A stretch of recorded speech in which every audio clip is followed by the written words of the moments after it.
I just want to tell you a bit of background about Humans. So we offer services to help Web3 startups get funded. So we make pitch decks, we have demo days, we have a network of 500 to 600 investors that we work with. So if you're looking to get your project funded, then you can reach out to me on Telegram. My handle is at IanMVA. IANMVA. Anyway, let's go ahead and get things started with the AMA. Today, we have a unique AMA. It's the investor versus founder, both sides of GameFi trends of 2024. So, to discuss this topic, we've brought together individuals from different sides of the aisle, so to speak. Joining us today is Oleg, the founder of Gemunion Studio, an advanced framework for building decentralized games. We also have Frederico Kessler, a Web3 investor from FunFair Ventures with a focus on gaming projects. So yes, Oleg, if you want to go ahead and give just a little bit of background about yourself, maybe give us like a 60-second intro about yourself and what you're building, that would be awesome. Yeah, thank you. Thank you. Hi, guys. So for those who don't know, I'm Oleg, CEO of Gemunion, a game development studio that helps startups efficiently secure investments by providing ready-to-use blockchain mechanics. Our token management system can reduce the project development time by 10 times, guaranteed that the project will be completed. I'd like to share my details about our technological advantages with you, but only on private call. Moreover, we refined our knowledge of marketing strategies, honed to blueprint, enabling us to kick off marketing campaigns from day one. Thank you. Awesome. Thank you for that brief pitch. And now we have Frederico. The mic is yours now. Could you please introduce yourself too and maybe just give a little bit of background? Sure. So my name is Frederico, but usually people know me as Fred. I'm one of the partners at FunFair Ventures. My main focus is in the Web3 gaming space. We are a Web3 development company. We've been around for 6 years developing on Web3. But in the last 2 years, we've been mainly focusing in investments. So we support early stage startups that are in the Web3 space. We focus on various areas from CeFi, DeFi, infrastructure, but my main focus, as I said, is in the gaming space. Awesome. Okay. Yeah, I think that's a pretty good background. So you said that your main focus is in the gaming space. What gaming projects have you previously invested in?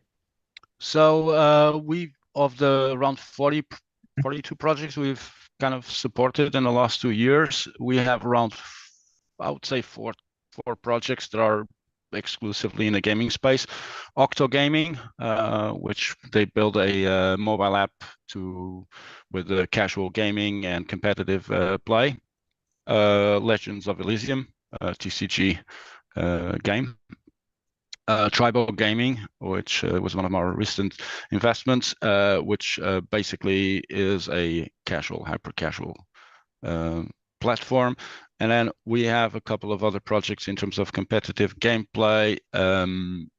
We've also done some stuff around TGC games and kind of storing real world asset cards in secure vaults, and then having a token to represent that card in such a way that you can actually trade the card, but actually having it still secure in a vault. So that's a collector. Awesome. Okay, then. Thank you for that background info. Sounds like you have some cool projects under your belt. Very cool. All right, then. I guess we'll kick off the round of questions. The first round of questions is for Oleg, the founder. So, GameFi is a crowded space. What inspired you to enter it instead of going into another field? I stumbled into the game development by chance, but quickly found myself deeply engaged into the field. One of my projects even made its way into the Silicon Valley schools. It was mathgames.com. That was incredibly inspiring and fueled my passion to create even more. During my early days in game development, I faced numbers of challenges, especially due to lack of technology. Like there were no tools like Open Zeppelin framework and so on. That complicated the process a lot. That's why I developed a product that simplifies the life of developers like me a few years ago. Okay, that makes sense. Thank you for that. So, what pain points do GameFi projects have in the space right now? And how do you help projects to, I guess I could say, address those pain points? Yeah, there are different challenges at various level, and our project aims to address next two problems. The first one is development of AAA games is incredibly time-consuming process that takes 3 to 5 years, even for major players like Ubisoft and Blizzard. They already grow in their audience who will play next generation of games. However, this time frame is too long for people, and too long. The people lose interest, and investors freeze their fund without guarantee of return. We accelerate that process by up to 10 times and ensure the project completion. And the second one is like regarding development, there is a huge gap between Unity development team and the blockchain development team, and nobody wants to enter the parallel world. So the gap is slowly being filled with SDKs and APIs, and we are one of those guys. So we help to close that gap, facilitating a smooth and efficient interaction between those two realms. That makes sense. Okay, awesome. So, what challenges have you faced in developing your project? I know that we just Yeah, the main challenge was in designing a modular architecture for our system. We genuinely believe this is a masterpiece that supports 5 token types organized in 20 plus mechanics for the blockchain. Another significant challenge was to maintain our homemade token standard called ARC998, which was developed by my former company, BitGuild. This standard empowers RPG games and enabling gearing up of a character and significantly reduce the cost of transactions for trees of tokens. We have delved into many details, and now we can assist you with saving both time and money in such projects. Okay, cool. Well, I know that there are some other projects that are kind of like yours.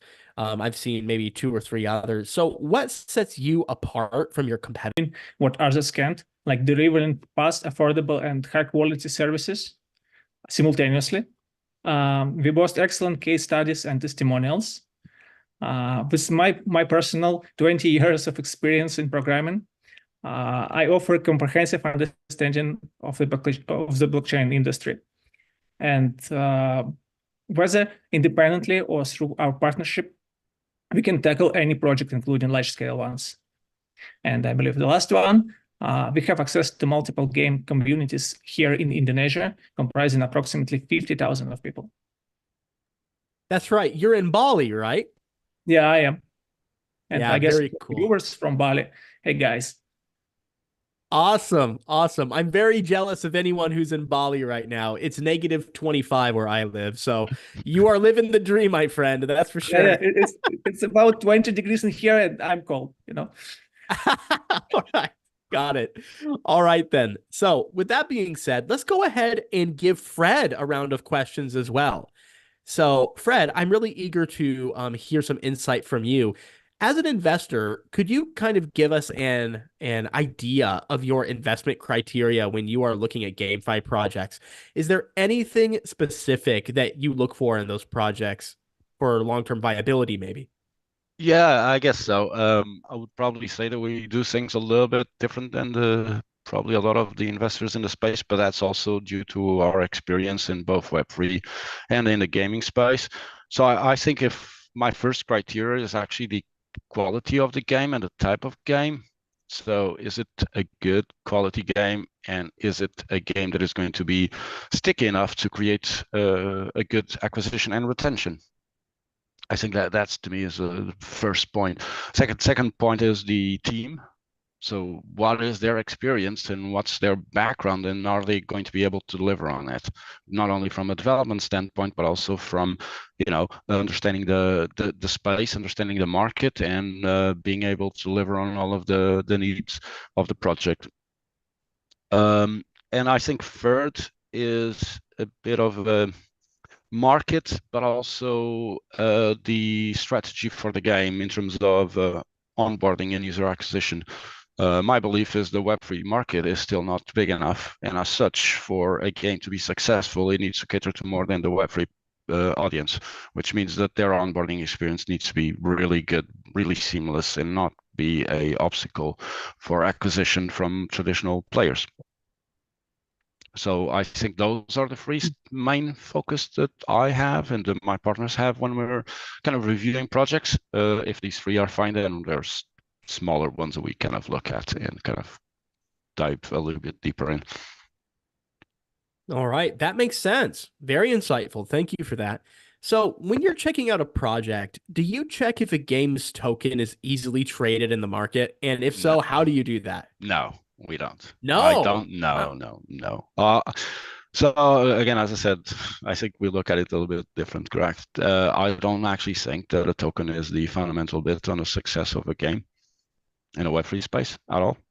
I think it might be a quick win, make some quick bucks, but it won't make the game sustainable in the long run most of the times if you don't have retention and you don't have players. That's as simple as that. Wow, that's a very interesting way of looking at it. Yeah, you're kind of right. For a long-term play, you have to have a good game, right? It has to be fun. It has to be good. Yeah. So Well, that makes sense. I always say this, when you look at blockchain and Web3 and gaming, we're literally comparing technology with an area that has existed for decades and actually is bigger than both the movie industry and the music industry, correct? So when you think about the traditional type of games, it's not about their in-game currencies, correct? It's about their gameplay and how long they can retain players. So I think we're mixing a couple sides of it, like crypto and tokens are actually what makes a good game successful. Okay. Wow, you're a very smart guy. I That's awesome. Thank you. wouldn't say that, but okay. So I would like to get your feedback on this. In your experience, what are the key problems with GameFi projects now? And why isn't there a new kind of Axie Infinity project, something Hmm, that blows up big? So okay. if you could shine some light on that, be awesome. Funny enough, I was in NFT Paris week and we were talking exactly about Axie Infinity. So I'm going to split the two things apart. I think the problems in terms of GameFi projects is actually the quality of the game, the experience of the team in building good games. That's first and foremost.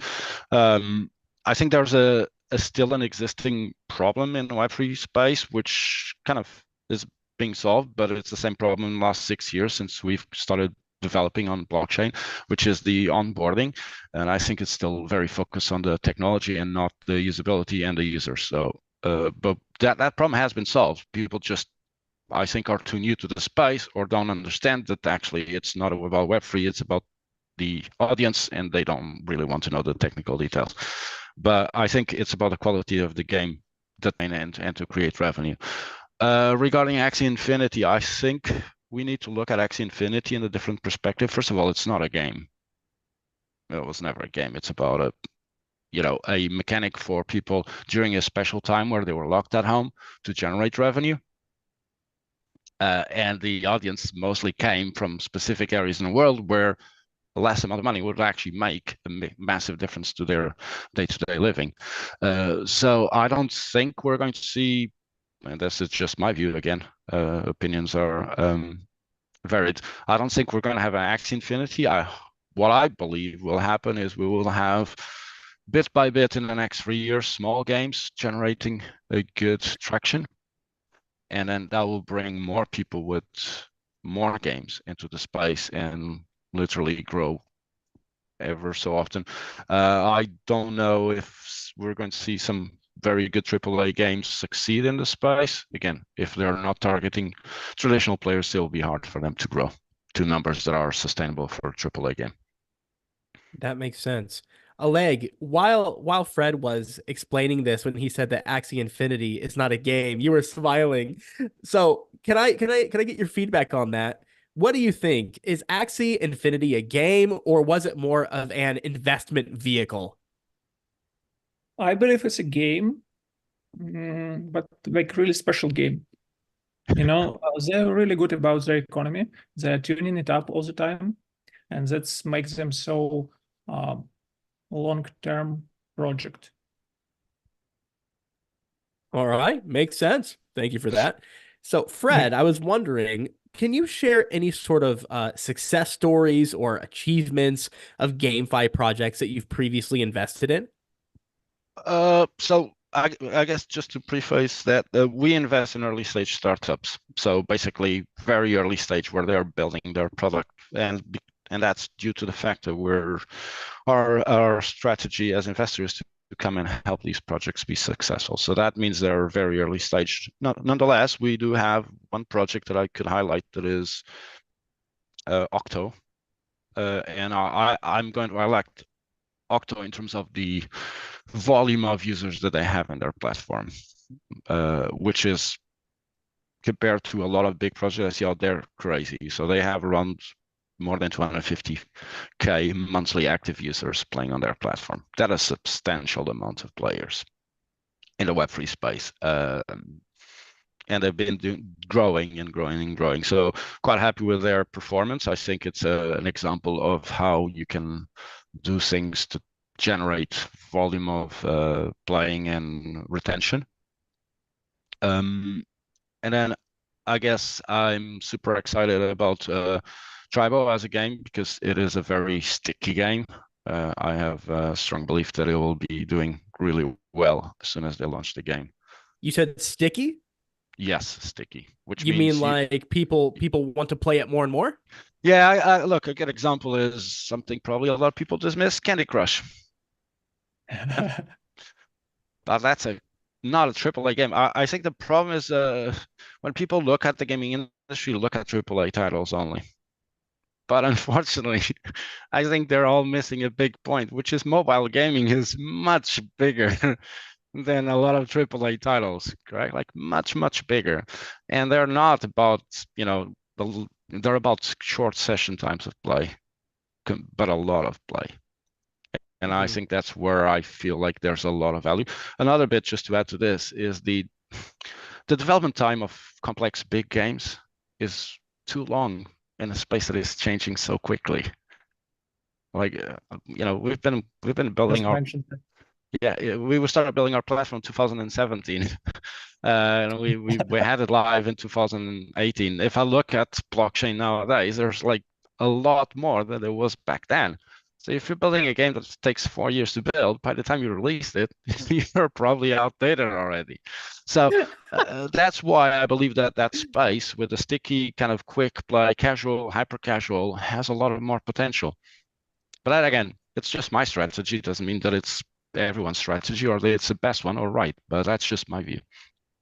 That's true. That's true. I think that people kind of underestimate the amount of capital that goes into these mobile games, because there are people. I actually have a friend who makes too much money for his own good, and he will spend like $900, $1,000 on skins and these mobile games and different things like this. So they actually generate a lot of revenue, even though many of them are free to play. But anyway, let's go ahead and move on here. So I actually wanted to get your take on this, Fred. For some investors, it's more important to look at the team behind the project, right?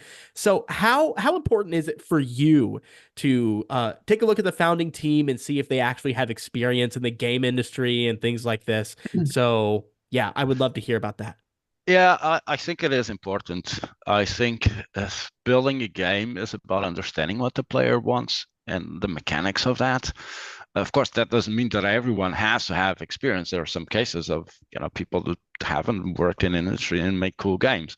But I think it's super important also because it's not just about building the game. It's about getting the game out there, publishing the game, knowing the metrics that you have to assess in order for the game to be successful and for you to retain players. So there needs to be some understanding and knowledge about the space in order to create and maintain a project. It doesn't need to be, of course, if someone says to me, "Oh yeah, we're all from AAA background," that's great, but that just doesn't mean that a person that comes from a mobile gaming space or other spaces can't be successful. But definitely the team experience in this area is fundamental. All right, that makes sense. Just to So, add one thing, sorry, oh, go ahead. more than actually the Web3 experience. I think the Web3 experience is, to me, less fundamental than actually the gaming experience. That's a really good piece of insight. I am actually glad that you added that because that's something that many people talk about in this space. So, yeah, very cool. And one last thing here. What are some of the other green flags that can kind of signal to you that a project is worth investing in? Obviously, having a good team is great, but what are some other things? I'm going to flip that around. I'm going to put a red flag on it. If a project comes to me with a deck that has all of the kind of buzzwords on it, like AI, NFTs, tokens, Web3, all of that stuff, that's to me is like a massive red flag, correct? I think when people come to me with talking about the game, they're excited about the game. They excited about the playing it, excited about how it could make people happy and enjoy it, and understand that you can bring Web3 to a game without making a complex game at the beginning, and where you can see how to position the Web3 aspects of the game in such a way that kind of it brings people into the game deeper and deeper and deeper. Those are really good points to focus on, I guess. Then what do you think about play-to-earn games? They're all about this. I have a big problem with play-to-earn games. Oh, let's hear it. I don't know. Like I've said this several times. I was a big EVE Online player, and everyone kind of hears stories about EVE Online with these massive battles that destroy thousands of dollars, correct? I never played it for the earning of a potential earning of anything outside, although the ships and everything is a massive investment, correct? So I think the play to earn can't be the mechanic that makes you want to play the game. It just doesn't, I don't know if that's the thing that drives the game. So my concern is that play to earn is less about gamers and more about the crypto space. I mean, I play-to-earn see. is a whole complete genre that was developed on a blockchain. There was no play-to-earn games before blockchain. I think there might have been. I think there are games where you could actually get in-game skins and sell them, and Counter-Strike and some have some issues with black market and stuff like that. You can still Yeah, sure. see Black market, some sure. games that have black market items, correct? Farming is still a massive thing. There are farms and farms of people playing mobile games to farm gold, correct? I don't know. I still struggle a lot, also because I struggle with seeing how you can really balance play to earn with good game mechanics in such a way that both sides work. I think there's a lot of potential issues with, but again, this is what excites me about the space. And I've said this last time, and people were a little bit shocked when I was asked what I think are the big items that in Web3 that will make a game successful. And I said, I don't know, because that's why I'm here. I'm here to talk with people that are building games and have new ideas about how to bring Web3 mechanics into games.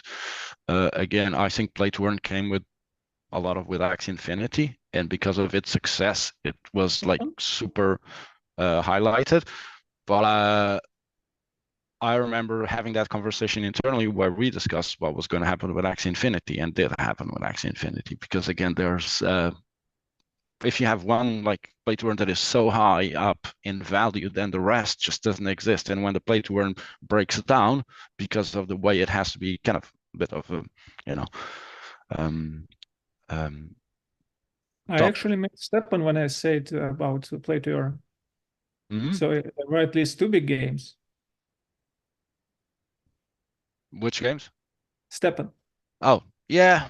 Look, again, it's just I guess my concern is just that I haven't seen the gaming side take as much of a value as the earning side in such a way that it retains players. But that's just my feeling so far. That makes sense. I think that Okay. that's why Axie kind of fell off, right? Is because of this element of it. But anyway, let's go ahead and keep the train rolling here. So, one last question for her, Fred here, and actually, I would also like to get your input on this, Oleg. Is how do you see the relationship between GameFi projects and traditional gaming studios evolving in the future? Mhm. I actually think what I've seen the last year and a half is a lot of traditional game studios moving into this space, which is great because that brings the experience and the knowledge into the space, correct? So I think that will gradually increase. We all know Ubisoft is quite actively in the space, so there were even NFT Paris with a booth there. There's other studios getting involved. I think, again, they're probably a little bit still waiting, but I do think there's a lot of smaller studios getting involved, and that's great. So we'll see. I think it's positive. Sorry, Zoom was not letting me unmute. All No right. worries. Oleg, I would also like to get your opinion on this. So, yeah, if you could just kind of weigh in here, that would be awesome. Yeah, sure. So let's dive a little bit deeper into the history of gaming and understand what are those traditions and where they came from. The initial method of monetizing computer games involved selling physical copies of the source code. Later, Steam changed the rules by introducing a market with ever-updated games, altering the traditional model, and prompting the major players to sell DLCs, updates, and mods to existing games. Later on, when the mobile market kicked in, we transitioned to era of microtransactions with pay-to-win and freemium models. Now we found ourselves in era of blockchain games. This represents a new paradigm in gaming, where a game speed is tied to blocks, and the game actions are based on transactions. And the most notable change in that market is that the market is outside of the game. It's only a matter of time before game studios integrate this paradigm into their games, giving rise of like new genres such as P2E and gene sequencing, which we already discussed just recently. All right, got it. Cool. Okay, then. So let's take a couple questions from the chat here. So the first one that I picked out, what trends should we wait for in terms of developments and investments in GameFi in 2024 and 2025? What do you guys think? We are definitely trends? waiting for the big players to make their moves. As everyone aware about Ubisoft's collaboration with Immutable and Disney's collaboration with Flow, the market is closely watching for the executing of marketing campaigns on their enormous gaming audience. Sorry, to encourage migration to the blockchain. The most significant investments, I believe, would be directed toward pure new players because they are really vulnerable to potential attacks. And of course, a lot of investments would be made in AI, whatever that means, because AI is just kicking into the games. You have bots, but you don't have new genres of AI games, like AI versus AI or something like that. We plan to establish ourselves as a significant player on that market and help our clients to secure a worthy position. It's the perfect time. Don't miss the opportunity to enter the market. Okay, got it. Fred, what about you? That's a very tricky question. In terms of trends, I think the things that I'm seeing, and I've mentioned this, is more and more traditional studios getting into space. More, I think, a bigger genre of games in different sides of the spectrum, going away just from the TCG games to other styles. Seen a lot of new styles of games. I think that's really important for the space so that they can cater to a larger audience and probably an audience that's kind of more used to traditional games. I think seeing crypto going up, although I always get scared when prices go up because investments grow and more people get involved. But a lot of the times, a lot of mistakes are done. But I think overall it's positive because that means that there's more investment for more studios to try and make it and be successful. Got it. All right. We have one more question from the chat here. What's the most interesting GameFi project at the moment, in your opinion, and why? I guess we can start with Fred, if you want to kick it off. This is a hard one. I'm not going to try and mention the projects we've invested in because that wouldn't be fair, correct? I did come across some really cool games. I think there was a project I saw in Paris this week that was super cool in terms of game, was called Wanderers. I think it was a very different style of game, really good graphics, really good execution. I'm really curious to actually have a bit more conversations with them about it. But there's, again, I don't think there's a single super interesting project. I think there's a lot of games there. The other bit, I think, is looking at the infrastructure projects, which is something that probably a lot of people dismiss. I still think the blockchain, space is very divided, very clustered, which means you're building a game in this chain, you're building a game in that chain. And I would like to see some infrastructure projects that actually kind of combine a lot of these things so that players can actually go from A to B to C and play a lot of games without having to set up hundreds of different accounts, I think. So keeping an eye on that side is also very interesting for me. Awesome. How about you, Oleg? Yeah, I believe our definition of interesting is a little bit different.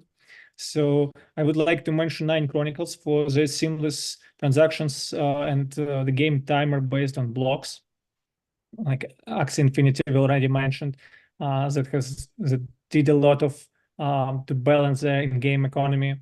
Illivium and Nomad Exile offers wealth of interesting game content. Guys, I'm on the lookout for ambitious investor or client with whom we can create something equally outstanding. Maybe that is you. Yep. Okay, got it. You're giving a brief plug here, but that's cool. Awesome. All right then. And sorry, we just had one more question come in here. It is, do you think open source games can be successfully funded by VCs? What do you guys think? Well, there was a report recently that I read that says that 95% of the software out there uses open source. A lot of the NASA software that runs space stuff and everything that they run is open source. I do believe there should be space. I'm not sure if it is game components, game and infrastructure stuff that is open source, but definitely, there's space for it. I do believe that as a VC, especially in this space, where it's an early stage, correct? We're still early stage in the game, Web3 gaming. It would make perfect sense that some VCs that have the ability and want to see the space grow would support open source projects. It makes perfect sense. Awesome. Great answer. Wow, very insightful. Oleg, how about you? What do you think? Just from your experience, do you think that open source is fundable? Can you imagine an Web3 game without using something like OpenSea or OpenZeppelin? So like most of the games use open source, and the contracts should be open to the public. They should be audited, and that should be crowd penetrated by a community of some white hat hackers. So yeah, I believe like at least some part of the game should be outsourced. All right, got it. Cool. Okay, then we're gonna move on to the next section of our AMA, which is the Blitz Q&A. Boo, boo, boo, boo, boo. It's gonna be awesome. Rapid fire questions. So The first, difficult one, yeah. No, it's just fast. So it feels difficult. It appears difficult, but it's not. Anyway, Oleg, these questions are for you. They're rapid fire. Please don't take more than maybe 25 seconds to answer. Okay. So, Yeah, what are look, the top 3 VC funds that you follow? Go. Hero Capitals, Animoca Brands, and Moment. I believe it's Nine Chronicles because of the seamless transactions integrated into the buttons in the game. All And right, maybe cool. CryptoKitties because they were first and they developed an NFT itself. And that contract, I swear, it should be taught in school as a masterpiece of coding. Okay, got it. And what's one piece of advice that you'd give a Web3 founder building a game? Give me a second with this. No, you have to answer now. Okay, guys, come on over to us. We will help you to dodge those blunders and snag the perks. Don't waste your time scratching your head. We already done it. We already done all the heavy lifting for you. All right, got it. One last plug. That's totally fine. All right. Lastly, we have Fred's Blitz Q&A. Oh my God. So rapid fire. Here we go. Are you ready, Fred? No, but okay, let's go. Awesome. Let's do it anyway. Top 3 projects you've been following recently. I guess one of them is Immutable because I'm quite keen to see what they can bring to the space in terms of blockchain and providing support for games. Again, I will go back to Tribo as one of our investments. I'm quite keen to see, and I'm still keeping an eye on what's happening with Sandbox. All right. Next question. What's one piece of advice you'd give an investor seeking promising GameFi projects? Be careful with buzzwords, big game titles, and massive investments in games. Okay, got it. And if you hadn't become an investor, what would you be doing in Web3 instead? Well, I guess because we were in the Web3 space and still are, I would be doing the same as before, which is blockchain development and R&D. All right, very cool. Thank you, both of you, for being here, Fred and Oleg from Gemunion. It was great getting your guys' insight. Of course, it's my pleasure to have you here, guys. So, anyway, thank you for your time. It's been awesome speaking to you. That is the end of our AMA. If you guys have any questions for either of the two that we're speaking today, then you can go ahead and send them to us at Humans, or you can go ahead and send them to my Telegram even, and I'll try to get you an answer. Okay? So, anyway, thank you guys so much for being here. Have a good day, and I'll see you in the next AMA. Please join us next